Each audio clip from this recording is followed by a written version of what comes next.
করবে নাকি হয়ে গেল চলো দাও তো অনলাইনে যারা আছে তাদেরকে গুড মর্নিং জয় হিন্দ অফলাইনে আছে তাদেরকেও পুরানো খাতাটা দিয়ে দাও রিভাইজ করে নিয়ে স্টার্ট করবো দাও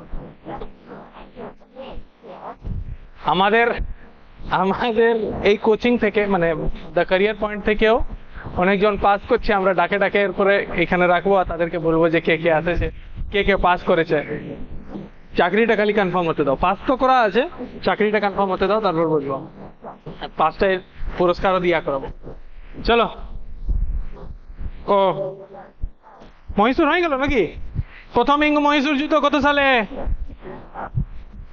ইং মহীশূর যুদ্ধ প্রথম ইং মহীশূর যুদ্ধ 1700 পড়ছো নাই 46 থেকে 48 মহীশূর যুদ্ধ ছিল না কর্ণাটক যুদ্ধ ছিল 67 থেকে 69 এরপরে বলো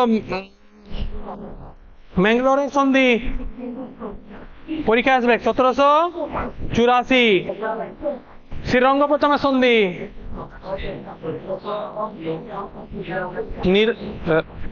1792 কোন সন্ধি শ্রীরঙ্গপত্তমের সন্ধি বাকি এগুলো রিভাইজ করবে এগুলো না রিভাইজ করলে সমস্যা আছে সময় নষ্ট করে লাভ নেই চলো আজকে স্টার্ট করি আমরা কি চলছিল আমাদের পাঞ্জাব শেষ পাঞ্জাব হয় নাই বেঙ্গল কর্ণাটক মহীশূর হয়েছিল তাহলে এরপরে আমরা শুরু করব পাঞ্জাব থেকে স্টার্ট করি চলো পাঞ্জাব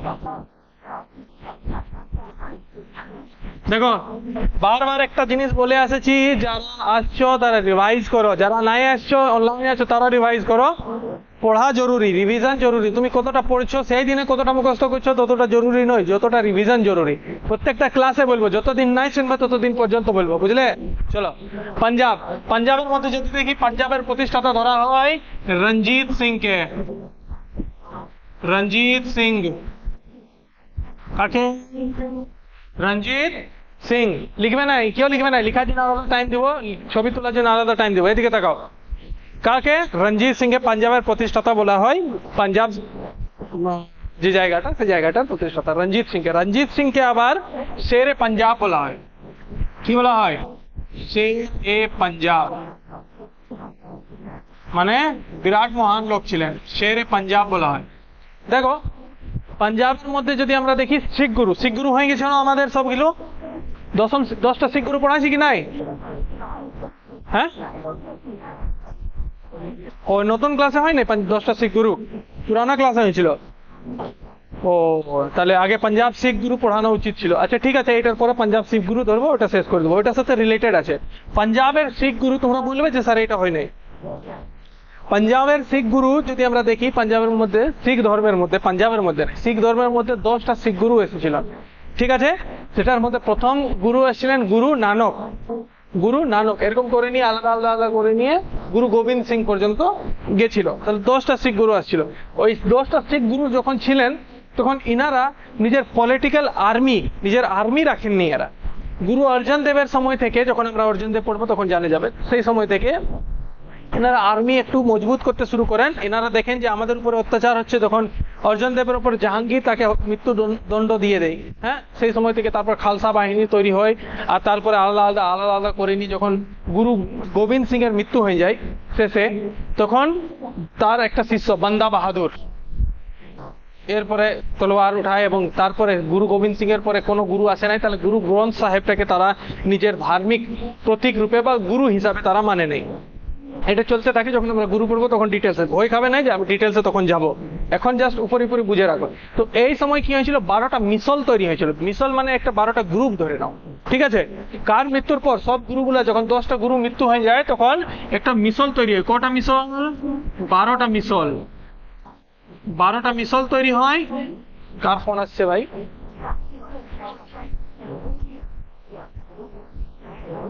12টা মিসল তৈরি হয় এবং 12টা মিসলের মধ্যে ফেমাস সব থেকে পাওয়ারফুল একটা মিসল সেটার নাম হচ্ছে সুকার চাকিয়া বাংলায় লিখছি তোমরা তখন বুঝতে পারবে সুকার চাকিয়া এটা কি ধরনের নাম এটা নামেই বটে তো কোনো করার নেই সুকার চাকিয়া মিসল হ্যাঁ মিশল মানে কি বললাম, গ্রুপ, এক একটা গ্রুপ। কটা গ্রুপ ছিল? 12টা গ্রুপ। 12টা গ্রুপের মধ্যে সুকার চাকিয়া মিশল সব থেকে পাওয়ারফুল মিশল। সেই পাওয়ারফুল মিশলের থেকে রঞ্জিত সিং বের হয়ে আসেন। তাহলে রঞ্জিত সিং প্রথম থেকেই কি রাজা ছিলেন? না, মিশলের হেড ছিলেন। একটা মিশল, 12টা মিশলের মধ্যে একটা মিশল। এই মিশলগুলো মোটামুটি 18th সেঞ্চুরি থেকে স্টার্ট হয় এই মিশলগুলা তৈরি হতে। ঠিক আছে, 18th সেঞ্চুরি মানে 1800 পরে না 1800 আগে? খুব কনফিউজ হয়। 1800 মানে 1800 পরে নাই, 1700 থেকে 1799 পর্যন্ত এটা হয়ে গেল 1800 ঘরে। এটা 18th সেঞ্চুরি। সবসময় সেঞ্চুরি যখনই বলবে তখন পিছনে আসবে। ঠিক আছে, 19th সেঞ্চুরি মানে 1901 1902 না 1800 ঘরে বটে, 1800 ঘরে বটে। ঠিক তেমনি 18th সেঞ্চুরি মানে কোনটা বটে? 1700 থেকে 1700। এই সেঞ্চুরির মধ্যে এই মিশল গুলা তৈরি হয়েছিল। এবং সুখার চাকিয়া মিশল যেটা সব থেকে পাওয়ারফুল মিশল, সেইটার এই লোক ছিলেন রাজা রঞ্জিত সিং। রাজা পরে নাম দেওয়া হয়, মহারাজা আছে। তো শেরে পাঞ্জাব কাকে বলা হয়? রঞ্জিত সিং কে। কোন মিশল? সুখার চাকিয়া মিশল। কটা মিশল ছিল টোটাল? 12টা মিশল ছিল। ঠিক আছে, এরপরে যদি আমরা ফেমাস দেখি, ফেমাস মানে অনেক লড়াই হয়, সেগুলোর মধ্যে ফেমাস আমাদেরকে মনে রাখতে হবে যে জামান শাহ আফগান শাসক ছিল, আফগান শাসক। তো জিজ্ঞেস করে নাই, কিন্তু এটা ফেমাস একটা স্টোরি আছে। আফগান শাসক জামান শাহ দুররানি, পুরা নাম জামান শাহ দুররানি। জামান শাহ এরপরে অ্যাটাক করে। এটা ভারত ছিল। আজকে খুব সুন্দর করে আঁকো।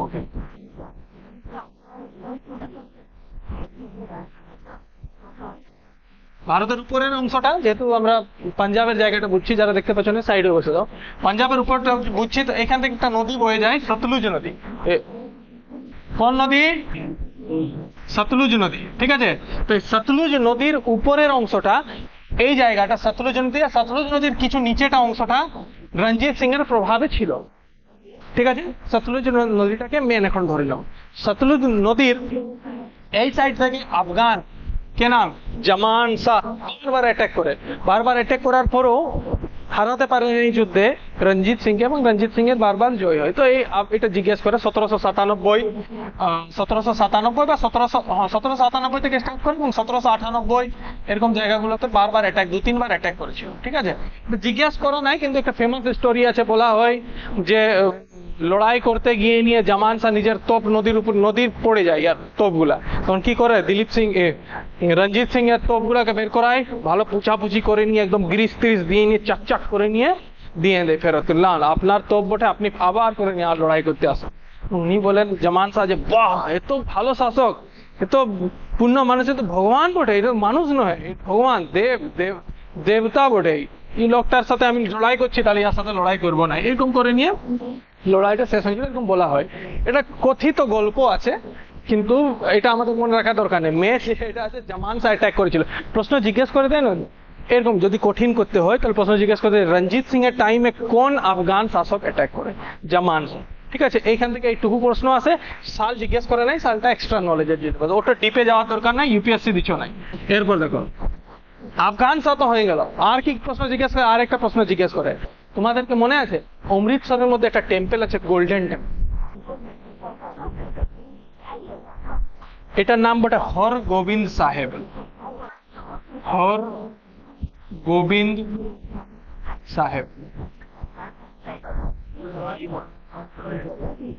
কি হলো? হর গোবিন্দ সাহেব এই টেম্পলটার নাম। কোনটার নাম?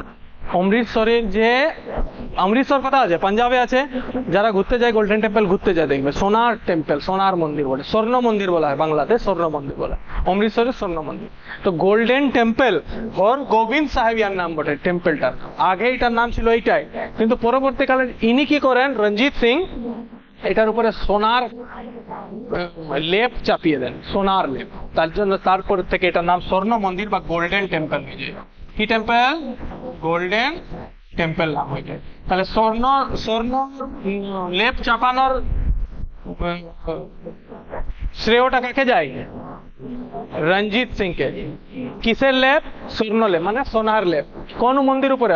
হর মন্দির। হর গোবিন্দ সাহেব, এটা পুরাটা নাম, হর মন্দির বলা হয় এটাকে, হর মন্দির। হর গোবিন্দ সাহেব না, হর মন্দির বলে দেবে। হর মন্দির বেশি মনে থাকবে জিনিসটা, হর জিনিসটাই মনে রাখবে, হর হর মন্দির। ঠিক আছে, ঠিক আছে। কোন মন্দির উপরে? হর মন্দির। কে সোনার চাপায়? রঞ্জিত সিং। রঞ্জিত সিং এর একটা ফেমাস কথন আছে, যখন ইংরেজরা অ্যাটাক করতে আসে রঞ্জিত সিং কে, তখন রঞ্জিত সিং বলেন যে আসছো তো ঠিকই আছে, কিন্তু মনে রাখবে এমন পিটন পিটবো না সব লাল হো যায়গা, সব লাল হো জায়গা।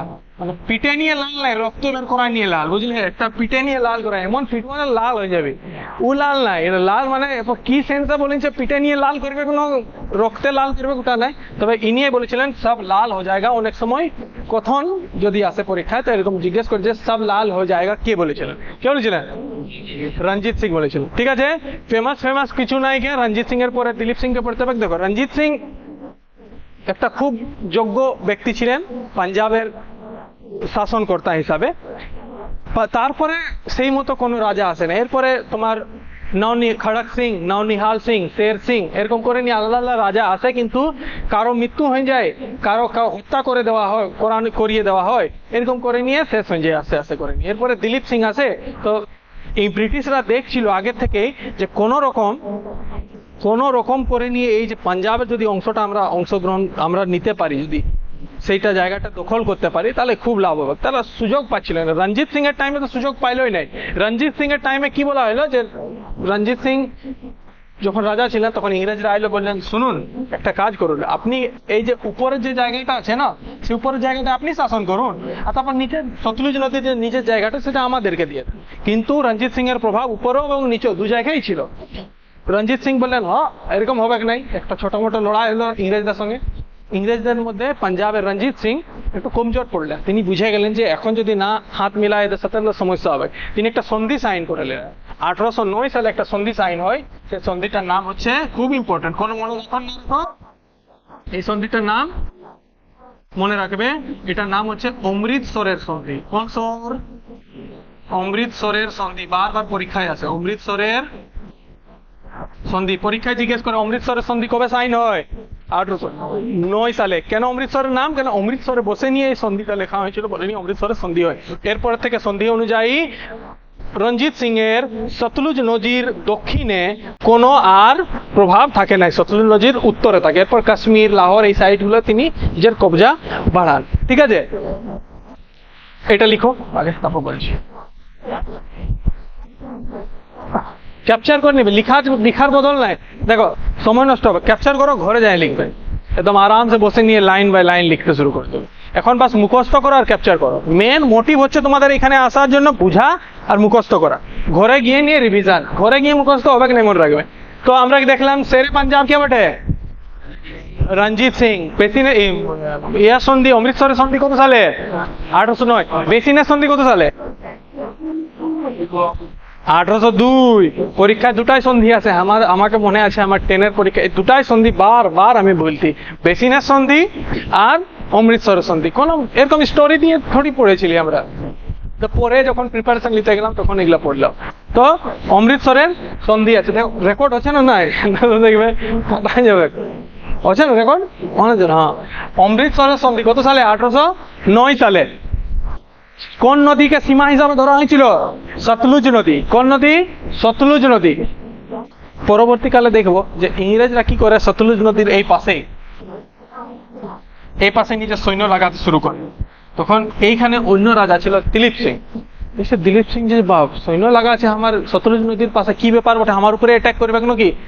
হ্যাঁ, তখন সতলুজ কিছু সৈন্য পাঠালো। সৈন্যগুলা কি করলো, বোকা, ঘুরতে যায়নি, এদিকে চলে গেল। এই সৈন্য এই যেদিকে সতলুজ নদীর এই পারে চলে গিয়ে নিয়ে সাথে কথা, কি হইলো আপনাদের, কি করছেন এখানে, গিয়ে জিজ্ঞাসা করতে শুরু করে দিল। হ্যাঁ, আর ওইখানে টুকটাক একটা ছোট মোটো ঝামেলা হয়েছিল। এইটার জন্য একটা পায়ে গেল একটা বাহানা। একটা বাহানাকে কি বলা হয় বাংলায়? হ্যাঁ, খুঁত। হ্যাঁ, এইটার জন্য একটা খুঁত পাই গেল। কে পাই গেল? ইংরেজরা। বললো যে আপনাকে সতলুজ নদী ক্রস করতে বারণ করা হয়েছিল না, আপনি সৈন্য কেন পাঠাইলেন? চলো লড়াই। এরপর জন্য লড়াই হয়ে গেছিল। প্রথম ইং শিখ যুদ্ধ, দ্বিতীয় ইং শিখ যুদ্ধ। ঠিক আছে, মনে রাখবো। আসবো এগুলোর উপরে এখনো আসবি নাই। এখন পাশে রঞ্জিত সিং বুঝো। রঞ্জিত সিং কোনো সমস্যা? কোনো সমস্যা? মনে রাখবে, কোনো পড়ুক আর না পড়ুক এইটা পড়বে। অমৃতসর সন্ধি কার সালে, কার সাথে? ইংরেজদের সাথে। ইংরেজদের সাথে। কি প্রশ্ন জিজ্ঞেস করে তাহলে বলছি 1809, এটা মুছে দিই। হ্যাঁ, কত সালে? 1809 সালে। দেখো কি, হ্যাঁ কি বলছো? পঞ্চম শিখ গুরু কি করবে ওটা? কি অর্জুন দেব? কি হলো? এখন নাই, পরে দেখবে ওটা, এখন মাথা খারাপ করবে না। এখন এখন যেটা বুঝছো একদম ফুল ফোকাস এটে থাকো। দেখো 1809 তাকাও, 1809 এর কোন সন্ধি? অমৃতসর। অমৃতসরের ট্রিটি। হ্যাঁ, ট্রিটি মানে ট্রিটিকে বলা হয় বাংলায় কি বলা হয়? সন্ধি বলা হয়। অমৃতসর সন্ধি। প্রশ্ন কেমন জিজ্ঞেস করবে, এটা খুঁটে নিয়ে জিজ্ঞেস করে প্রশ্ন। প্রশ্ন জিজ্ঞেস করে যে কার মধ্যে হয়েছিল, তাহলে ব্রিটিশ ভার্সেস শিখ। শিখদের মধ্যে কে ছিল? কোন ছিল? রঞ্জিত সিং। রঞ্জিত সিং। Singh is king. চলো, প্রশ্ন জিজ্ঞেস করবে ব্রিটিশদের দিক থেকে কে ছিল, মনে রাখবে।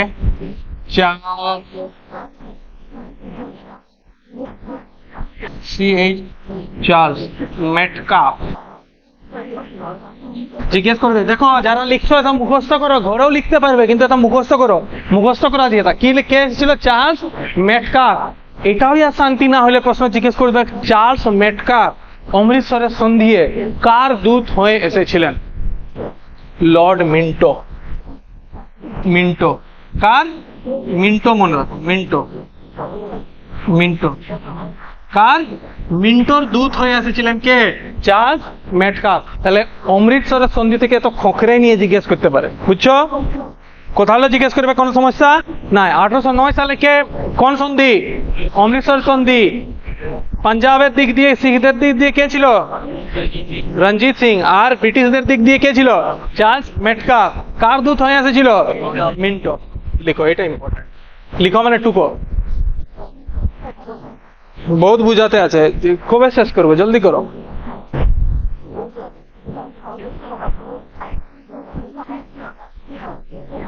Hello, next.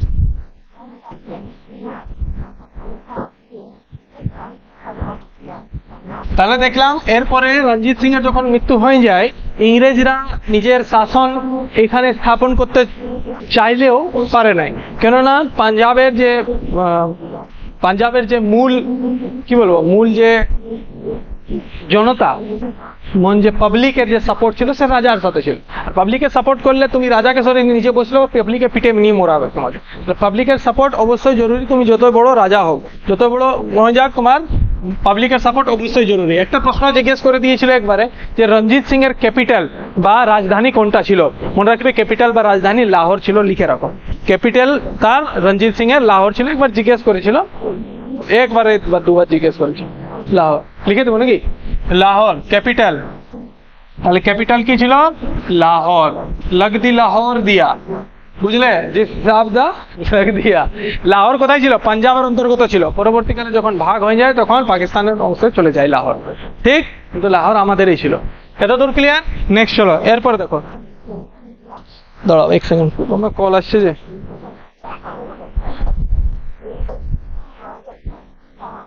এরপরে আমরা যেটা দেখব সেটা হচ্ছে রাজা রঞ্জিত সিং এর পরে কোনো ভালো রাজা আসে নাই, মানে ততটা ভালোভাবে ইংরেজরাও সুবিধা পায় নাই ততটা ভালোভাবে নিজের শাসন স্থাপন করতে। তখন শেষ পর্যন্ত একটা রাজা আছে যেটাকে পড়তে হবে, দিলীপ সিং। ঠিক আছে, কোন রাজা? দিলীপ সিং। দিলীপ সিং রাজা হয় এবং দিলীপ সিং খুব কম বয়সেই, 5 বছর বয়সে সিংহাসনে বসে ওয়া করবে, রাজা শাসন করবে, এটার একটা উপায় ছিল। তখন তার মা অভিভাবক হিসাবে তার কাজ চালায়, কিন্তু ততটা ভাবে সফল নয়। এই সময় দুটা বিরাট যুদ্ধ হয়। ফার্স্ট অ্যাংলো, আচ্ছা বাংলায় লিখবো নাকি? ইং শিখ যুদ্ধ। প্রথম ইং শিখ যুদ্ধ হয়, যেটা 1845 থেকে 1846 পর্যন্ত চলে। ঠিক আছে, এই যুদ্ধটা হওয়ার মেন কারণ কি ছিল? এই যে কোন সন্ধি ভাঙে দেওয়া, অমৃতসরের সন্ধি ভাঙে দেওয়া। অমৃতসরের সন্ধি অনুযায়ী কোনটাকে বাউন্ডারি মানা হয়েছিল? সতলুজ নদীকে। সতলুজ নদীর দক্ষিণে এর সৈন্য ক্রস করেছিল দিলীপ সিং এর সৈন্য, বলে নিয়ে এটা কি হলো না, সন্ধিটা যখন বলা হয়েছে যে সন্ধিটা ব্রিজ করা হয়েছে বা ভাঙা হয়েছে, বলে নিয়ে এই যুদ্ধ শুরু হলো।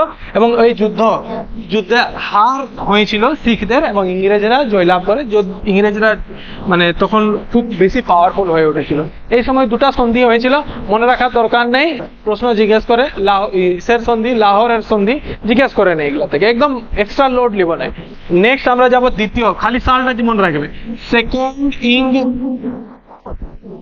শিখ যুদ্ধ।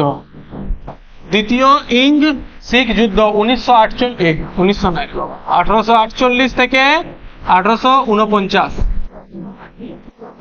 ঠিক এই সময় যুদ্ধ হয়। এই সময় পাঞ্জাবরা শিখরা হারে যায় এবং এই সময় যে মেন তাদের ইংরেজদের দিক থেকে সে লড়াই করতে এসেছিল ডালহৌসি, মানে ডালহৌসি হেড ছিল সে সময়। তো ডালহৌসিকে মনে রাখবো।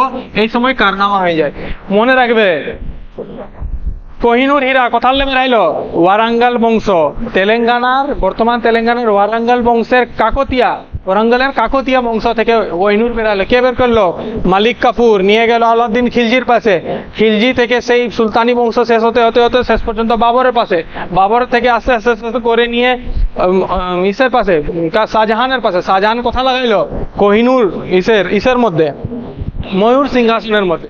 তারপর আস্তে আস্তে মুঘল সম্রাটের মধ্যে মোহাম্মদ শাহ রঙ্গিলো মারো ঢোলনা করছিল ইসের মধ্যে।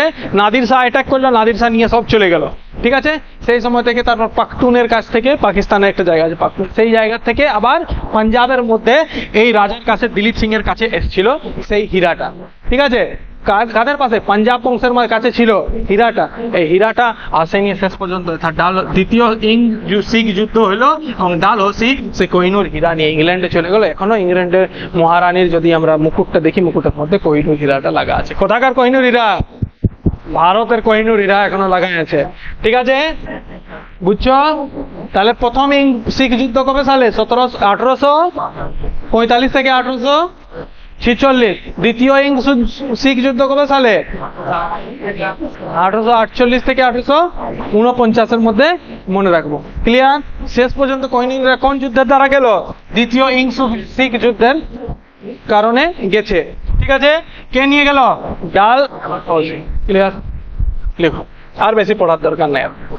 তাহলে আর বেশি কোশ্চেন জিজ্ঞেস করবে কিনা? প্রথম ইং শিখ যুদ্ধ, দ্বিতীয় ইং শিখ যুদ্ধ, বহুত কিছু জিনিস আছে জানার, কিন্তু পাণ্ডিত্য লাভ করলে তো আরো সাবজেক্ট আছে না, ওইটাও তো দেখতে হবে। তো মেন যেটা পরীক্ষা ওরিয়েন্টেড, এটা যথেষ্ট। এরপরে নেক্সট হয়ে গেল, এতদূর ক্লিয়ার? বলো, শের পাঞ্জাব সব লাল হয়ে যায়গা। 5 বছর বয়সে সিংহাসনে বসে দিলীপ সিং। দ্বিতীয় ইং যুদ্ধ যখন হয় তখন দিলীপ সিংকে কি করে? দিলীপ সিংকে বলে যে ইনি পড়তে যাবে, হায়ার এডুকেশনের জন্য বাইরে পাঠায় দেয় দিলীপ সিংকে। আর ইনার মাকে কাশ্মীরে পাঠায় দেয় যে আপনি ওখানে থাকুন, আরামসে বিন্দাস থাকুন, এটা ঝঞ্ঝট ঝামেলা তো কি করবেন, আপনি আরামে থাকবেন, এখানে আপনাকে পেনশন দেওয়া যাওয়া হবে, 50,000 পাউন্ড পেনশন। ঠিক আছে, আপনার তো মোটামুটি 40,000-42,000 টাকা ইনকাম হচ্ছে পাঞ্জাবে থাকে নিয়ে, তো আপনি 50,000 পাউন্ডে ওইখানে চলে যান, আরামসে বিন্দাস স্যালারি থাকবেন। উনিও চলে গেলেন ওইখানে, আরামসে থাকলেন। 5-10 বছর পর হঠাৎ স্যালারি দেখবে পেনশন বন্ধ হয়ে গেল। আমার পেনশন বন্ধ হয়ে গেল, এরপরে অত যত চেঁচাও কোনো লাভ হবে নাই। না তো ফেসবুক ছিল, না তো হোয়াটসঅ্যাপ ছিল, না কিছু ছিল, তখন আর কিছু করা যাবে না। এখন তো কে কথা আছে এখন ফটাক করে জানতে পারা যায়। তখন মহারাজ যদি 5 বছর 10 বছর বাইরে থাকছেন, বিশেষ এডুকেশন নেওয়ার জন্য তিনি অক্সফোর্ড ইউনিভার্সিটি গেছেন, দিলীপ সিং, কোনো লাভ হবে না। যত বাইরে চলে যাও, তোমার তো সাম্রাজ্যের লোক ভুলে গেল। সাম্রাজ্যের লোকগুলো বলছে মা মহারাজ ওদিকেও চলে গেল, মহারানী ওদিকেও চলে গেল, তাহলে কে সামলাবে? ব্রিটিশ বলছে আমরা আছি তো, আমরা সামলাবো। ব্রিটিশরা অ্যাকোয়ার করে দিল পাঞ্জাব, কিন্তু পাঞ্জাব আমাদের ভারতের হাত থেকে চলে গেল ইংরেজদের হাত। ক্লিয়ার? এরপরে দেখো যেটা শুরু হচ্ছে, সেখানে আমরা 10টা গুরু সম্পর্কে জানতে হবে। 10 গুরু, 10টা গুরু আসেছে। যদিও এটাকে আমার আগে করিয়ে দেওয়া দরকার, কিন্তু আমি ভুলে গেছিলাম, সরি, রিয়েলি সরি। এদিকে 10টা গুরু যদি দেখি, তো 10টা গুরুর মধ্যে কোশ্চেন আসে পরীক্ষায়। প্রথম গুরু ছিলেন গুরু নানক।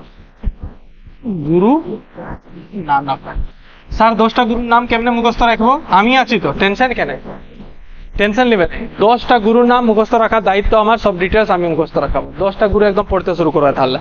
10টা গুরু, প্রথম গুরু কে? গুরু নানক। গুরু গুরু নানক। গুরু নানকের জন্ম হয়েছিল লাহোরে,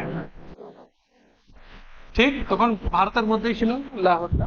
গুরু নানকের জন্ম হয়। গুরু নানকের মধ্যে জিজ্ঞেস করবে যে গুরু গ্রন্থ সাহেব, একটা এদের বই আছে গুরু গ্রন্থ সাহেব। গুরু গ্রন্থ সাহেব, গুরু গ্রন্থ সাহেব বইটা কার উপদেশ গুলা লিপিবদ্ধ আছে? না, গুরু নানকের যে উপদেশ, সেই উপদেশগুলো লিপিবদ্ধ রয়েছে কোথায়? গুরু গ্রন্থ সাহেবে। গুরু গ্রন্থ সাহেবে। কোন বইয়ে? গুরু গ্রন্থ, গুরু গ্রন্থ, গুরু গ্রন্থ সাহেব। গুরু গ্রন্থ সাহেব ইনি লেখেননি, গুরু গ্রন্থ সাহেব সংকলন করার দায়িত্ব অর্জুন দেবের ছিল, অর্জুন দেব পরে লিখেছিলেন। ঠিক আছে, এটাই মনে রাখবো। তৃতীয়ত মনে রাখতে হবে যে লঙ্গর ব্যবস্থা। লঙ্গর বুঝো? হ্যাঁ, ফ্রি খাবার খাওয়ানো, লঙ্গর ব্যবস্থা স্টার্ট ইনি করান। কোন বই দেখবে মতভেদ থাকে, লঙ্গর ব্যবস্থা জিজ্ঞেস করে যে কে শুরু করান, তো লঙ্গর ব্যবস্থা ইনি শুরু করান। কন্টিনিউ ইনার সময় থেকে শুরু হয় নাই, কন্টিনিউ ভাবে মানে অবিরাম ভাবে চলতে শুরু হয় ইনার পরের যে গুরু আছেন গুরু অঙ্গদ। গুরু অঙ্গদের টাইম। তাহলে কি মনে রাখবো? তাহলে থেকে কি মনে রাখবো? কোথায় জন্ম? লাহোরের জন্ম।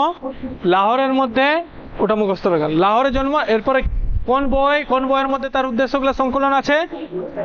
গুরু গ্রন্থ সাহেব। গুরু গ্রন্থ সাহেবের মধ্যে তার উদ্দেশ্যগুলো সংকলন করা আছে। লঙ্গর ব্যবস্থা কে চালু করেন? গুরুরা। ক্লিয়ার? বলো। নাই, নেক্সট যাব গুরু অঙ্গদ।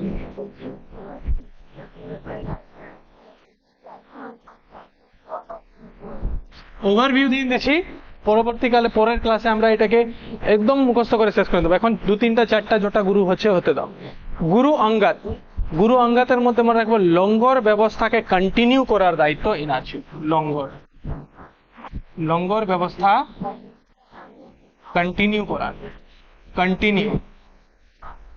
কন্টিনিউ মানে অবিরাম চলতেই থাকে। মানে ইনার গুরু নানকের টাইমে লঙ্গর ব্যবস্থা তো আজ করা হলাম বা 1 মাস পর বা 2 মাস পর করে, কিন্তু গুরু অঙ্গদের টাইম থেকে রোজ লঙ্গর ব্যবস্থা দাও, রোজ খাওয়াও লোককে, ব্যবস্থাটা চালু হয়। অনেক সময় পরীক্ষায় জিজ্ঞেস করতে হয় লঙ্গর ব্যবস্থা চালু কার সময় থেকে হয়? মনে রাখবে গুরু নানকের সময় থেকে হয়, ঠিক। কিন্তু যদি অপশনে গুরু নানক না হয় তাহলে অপশনে গুরু অঙ্গদকে দিব। ক্লিয়ার? বুঝতে পারলে? তাহলে গুরু অঙ্গদের লঙ্গর ব্যবস্থা মনে রাখবো। তৃতীয়ত লিখো এটা, তারপর বলছি তৃতীয়। জলদি শেষ করতে হবে।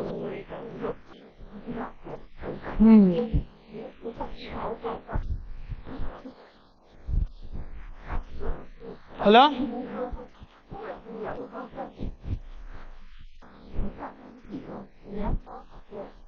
নেক্সট 3 নম্বর গুরু অমরদাস। তাহলে প্রথম গুরুকে গুরু নানক, দ্বিতীয় গুরু অঙ্গদ, তৃতীয় অমরদাস। চলো প্রথম থেকে বলো। প্রথম অঙ্গদ, গুরু অমর, গুরু নানক, গুরু অঙ্গদ, গুরু নানক, গুরু অঙ্গদ, গুরু অমরদাস। গুরু নানক, গুরু অঙ্গদ, গুরু অমরদাস। নিচের দিক থেকে গুরু অমরদাস, গুরু অঙ্গদ, গুরু নানক। ঠিক আছে, মনে রাখবে যারা লিখেছ লিখে নাও এখানটা। গুরু নানক এক ঈশ্বরবাদীতে বিশ্বাস ছিলেন, তিনি বিশ্বাস করতেন যে ঈশ্বর একটাই, ঠিক। তাহলে এক ঈশ্বরবাদীতে বিশ্বাসী গুরু নানক লিখবে, এক ঈশ্বরবাদীতে বিশ্বাসী, ঠিক।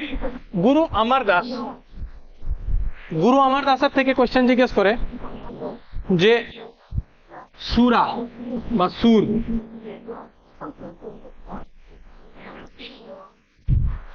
সুর খাওয়া, সুর বা সুরা খাওয়া মানে হচ্ছে মদ, এক ধরনের নেশা মতো জিনিস। এই খাওয়া তিনি ব্যান করেছিলেন, যে সুর খাওয়া বা সুরা খাওয়া চলবে না, মানে ড্রিঙ্কিং ইজ নট অ্যালাউড, ঠিক। দ্বিতীয়ত তিনি সতীদাহ প্রথা, সতীদাহ প্রথা রোধ করলেন। সতীদাহ প্রথাও রোধ করেছিলেন। কে? গুরু অমর, হ্যাঁ গুরু অমর দাস। কি নাম?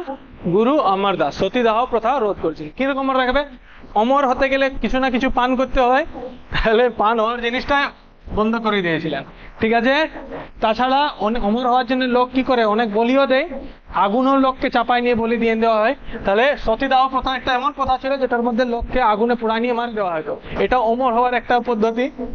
তাহলে অমর দাস থেকে মনে রাখবো, অমর হওয়ার পদ্ধতি গুলাই তিনি বন্ধ করে দিয়েছিলেন। সতীদাহ প্রথা আর সুরাপান বন্ধ। ক্লিয়ার? এতদূর ক্লিয়ার? নেক্সট 4 নম্বর, গুরু রামদাস। গুরু রামদাস, গুরু রামদাসের টাইমে সব থেকে বড় যেটা জিনিসটা মনে রাখতে হবে যে এই গুরুপদটা বংশানুক্রমিক হয়ে দাঁড়ায়। বংশানুক্রমিক, বংশানুক্রমিক, বংশানুক্রমিক মানে এরপর বংশের লোকগুলাই গুরু হতে পারবে। কি বংশানুক্রমিক? গুরুপদটা বংশানুক্রমিক কোন গুরুর থেকে হয়? গুরু রামদাসের সময় থেকে হয়। তাছাড়া গুরু রামদাসকে আকবর 500 বিঘা জমি দান করেন। 500 বিঘা আর একটা পুষ্করিণীর বাঁধ, পুকুর দান করেন। কে দান করেন? আকবর দান করেন। আর এই পুষ্করিণীর উপরে এই একটা পুষ্করিণীটাকে, এটাকে বলা হয়, কি বলা হয়? অমৃত সরোবর।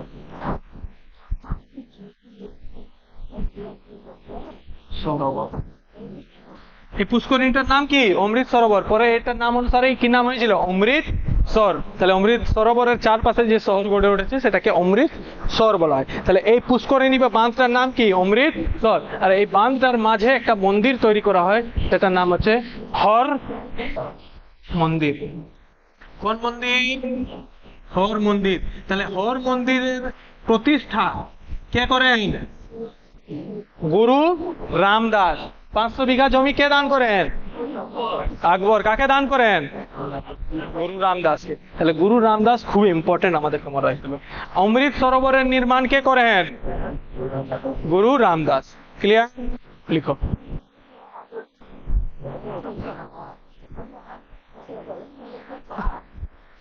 প্রথম গুরুর নাম কি? দ্বিতীয় গঙ্গা, তৃতীয় গুরু অমর দাস, তৃতীয় গুরু রামদাস। গুরু নানক লঙ্গর প্রথা কে শুরু করেন? গুরু নানক শুরু করেন। মনে রাখবে গুরু নানকের টাইমে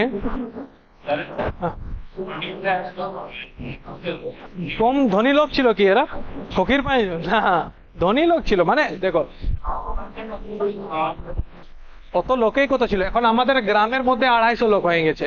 কিন্তু একটা সময় আমার দাদুর যে টাইমে যদি কথা বলি, আমার বাবা দাদুর টাইমে একটা গ্রামের মধ্যে 4 থেকে 5টা ঘর ছিল। লোন খাওয়াতে না পারবে, নিজে ঘরে হচ্ছে চাল তো খাওয়াতে পারবে। ঠিক আছে? ক্লিয়ার? সবাইকে খাওয়ানোর দায়িত্ব নেই, গরিব দুঃখী।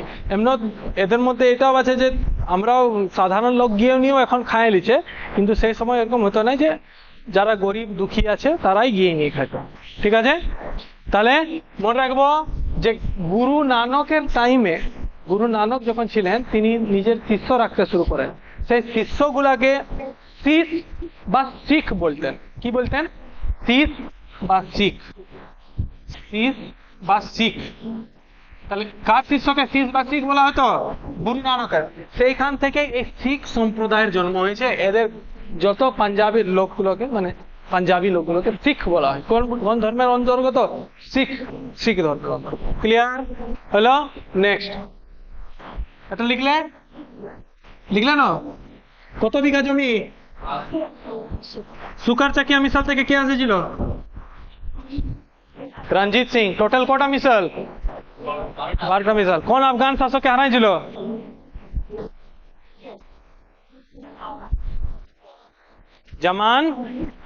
জামান শাহ দুরানি। জামান শাহ দুরানি। এরপরে কত নম্বর গুরু? 4 নম্বর হলো না? 5 নম্বর গুরু অর্জুন। গুরু অর্জুন বা অর্জুন, अर्जुन नहीं, जनरली अर्जुन नाम আছে গুরু अर्जुन देव। ঠিক, গুরু अर्जुन দেবের থেকে মনে রাখবে যে গুরু গ্রন্থ সাহেব পড়লাম না আমরা, গুরু গ্রন্থ সাহেব, গুরু গ্রন্থ সাহেব, এই গুরু গ্রন্থ সাহেবের যে লেখার দায়িত্ব ইনি সংকলন করেছিলেন। সংকলন মানে লিখেছিলেন। ঠিক আছে, কোনটাকে? গুরু গ্রন্থ সাহেব। প্রশ্ন জিজ্ঞেস করতে গুরু গ্রন্থ সাহেবের আরেক নাম কি? গুরু গ্রন্থ সাহেবের আরেক নাম হচ্ছে আদি গ্রন্থ। কি গ্রন্থ? আদি, বলো এই জোরে, আদি গ্রন্থ। আদি গ্রন্থ। এখন যে পড়লাম আমরা হর মন্দির, হর মন্দির নির্মাণের কাজটা তো তিনি শুরু করেন, তিনি কমপ্লিট করান হর মন্দিরের কাজ কে? গুরু অর্জুন দেব। ক্লিয়ার? এবং গুরু অর্জুন দেবের সাথে একটা ভুল নেই বলবো, একটা ভালো কাজ করে দিয়েছিলেন, সেটা তাকে শাস্তি পেতে হয়েছিল। জাহাঙ্গীরের সন্তান খুসরো, খুসরোকে তিনি আশ্রয় দিয়ে দিয়েছিলেন, এইটার কারণে জাহাঙ্গীর তাকে মৃত্যুদণ্ড দেয়। তাহলে কে মৃত্যুদণ্ড দেয়? জাহাঙ্গীর। কত নম্বর শিখ গুরুকে? 5 নম্বর শিখ গুরুকে কি করে? মৃত্যুদণ্ড দেয়। মৃত্যুদণ্ড, এগুলা সব লিখে নেবে তোমরা, হ্যাঁ? আমি বোর্ডে লিখছি না, বাস মুখস্থ করেছিল। 5টাই থাক, 5টা পরের দিন হবে, একদম তাড়াতাড়ি মুখস্থ করবো। ও টুকবে, টুকো।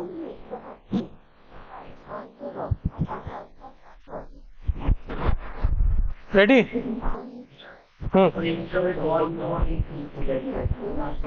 হ্যাঁ, হ্যাঁ, প্রথম গুরু গুরু নানক।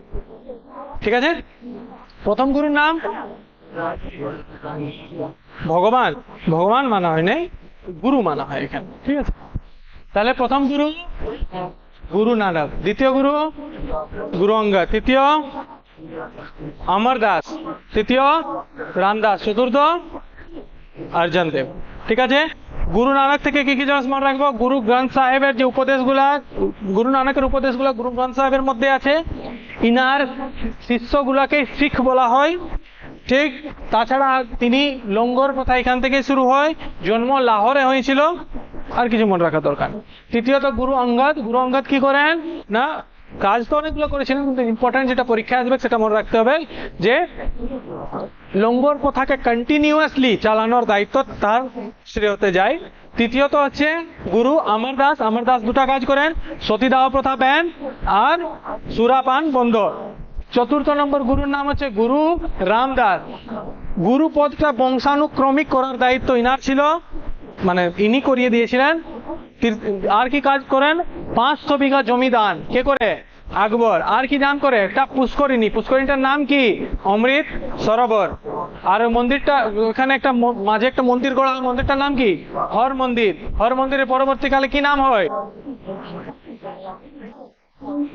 স্বর্ণ মন্দির। কি নাম? স্বর্ণ মন্দির বা Golden Temple. Golden Temple, gold কে চাপা এটার উপরে।